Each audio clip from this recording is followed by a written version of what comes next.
எனக்கு தெரியும்ண்ணா. சின்ன வயசுல இருந்தே வெள்ளை பேப்பர் பார்க்கும்போதெல்லாம் கை பரப்பறாங்க. அப்படியே கற்பனை ஊத்தா வரும். அப்ப புரியல, இப்ப புரியுது.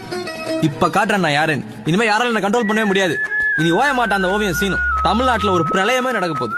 எனக்கு தெரியும்ண்ணா. சின்ன வயசுல இருந்தே வெள்ளை பேப்பர் பார்க்கும்போதெல்லாம் கை பரப்பறாங்க. அப்படியே கற்பனை ஊத்தா வரும். அப்ப புரியல, இப்ப புரியுது. இப்ப காட்டுறேன் நான் யாருன்னு. இனிமே யாரால என்ன கண்ட்ரோல் பண்ணவே முடியாது. இனி ஓய மாட்டான் அந்த ஓவியம் சீனும். தமிழ்நாட்டுல ஒரு பிரளயமே நடக்க போகுது. எனக்கு தெரியும்ண்ணா. சின்ன வயசுல இருந்தே வெள்ளை பேப்பர் பார்க்கும்போதெல்லாம் கை பரப்பறாங்க. அப்படியே கற்பனை ஊத்தா வரும். அப்ப புரியல, இப்ப புரியுது. இப்ப காட்டுறேன் நான் யாருன்னு. இனிமே யாரால என்ன கண்ட்ரோல் பண்ணவே முடியாது. இனி ஓய மாட்டான் அந்த ஓவியம் சீனும். தமிழ்நாட்டுல ஒரு பிரளயமே நடக்க போகுது. எனக்கு தெரியும்ண்ணா. சின்ன வயசுல இருந்தே வெள்ளை பேப்பர் பார்க்கும்போதெல்லாம் கை பரப்பறாங்க. அப்படியே கற்பனை ஊத்தா வரும். அப்ப புரியல, இப்ப புரியுது. இப்ப காட்டுறேன் நான் யாருன்னு. இனிமே யாரால என்ன கண்ட்ரோல் பண்ணவே முடியாது. இனி ஓய மாட்டான் அந்த ஓவியம் சீனும். தமிழ்நாட்டுல ஒரு பிரளயமே நடக்க போகுது.